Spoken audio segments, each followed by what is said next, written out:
إيه اللي يخلي قضية قتل اتقفلت من 58 سنة ترجع تتفتح تاني، ولما تتفتح تكون الصدمة؟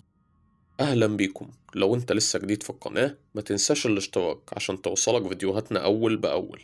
لويزا دان ست كبيرة عندها 75 سنة، عايشة لوحدها في بيت هادي في مدينة بريستول. كانت حياتها كلها روتينية، مفيش فيها أي جديد لحد يوم 28 يونيو 1967. وفي اليوم ده جيرانها لاحظوا إن باب بيتها مفتوح والمكان هادي، وده شيء مش طبيعي عنها. ولما دخلوا عشان يطمنوا عليها اللي شافوه وقتها كان صدمة. لقوها مقتولة جوه أوضتها، والواضح إنها اتهاجمت فجأة واتخنقت وهي بتحاول تستنجد بحد.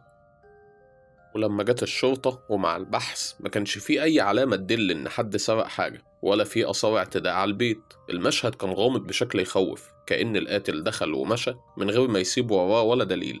الشرطة لقت بصمة إيد على شباك مكسور، بصمة واحدة بس، ومع ذلك الشرطة عملت حملة ضخمة جمعت بصمات 19,000 راجل من المنطقة وسجلوا بيانات كتير وعملوا تحقيقات أكتر. ولكن مع الأسف مع الإمكانيات اللي كانت عندهم في الستينات مفيش دليل واحد قدر يوصلهم لقتل لويزا في الوقت ده. والقضية اتقفلت واتحط عليها عنوان بدون حل. والسنين عدت، لويزا اتنست وملف القضية اتغطى بالتراب. ولكن في 2023 فريق متخصص في القضايا القديمة قرر يراجع الملف، مش لأن في دليل جديد، لأ، لكن إن التكنولوجيا وقتها اتطورت. وأغرب حاجة إن حاجة بسيطة كانت لسه محفوظة من يوم الجريمة. الجيبة بتاعتها الزرقاء اللي كانت لابساها لويزا يوم الحادثة اتثابت أكتر من 50 سنة، ومحدش كان متخيل إن قطعة قماش ممكن تحل قضية كاملة. اتبعتت للمعمل، وبعد أسابيع من التحليل المعمل قال جملة واحدة بس قلبت كل حاجة: عندنا DNA كامل. وكانت المفاجأة إن البصمة اتطبقت مع شخص واحد بس اسمه هيدلي. مش بس كده، البصمة اللي على الشباك طلعت بصمته هو كمان.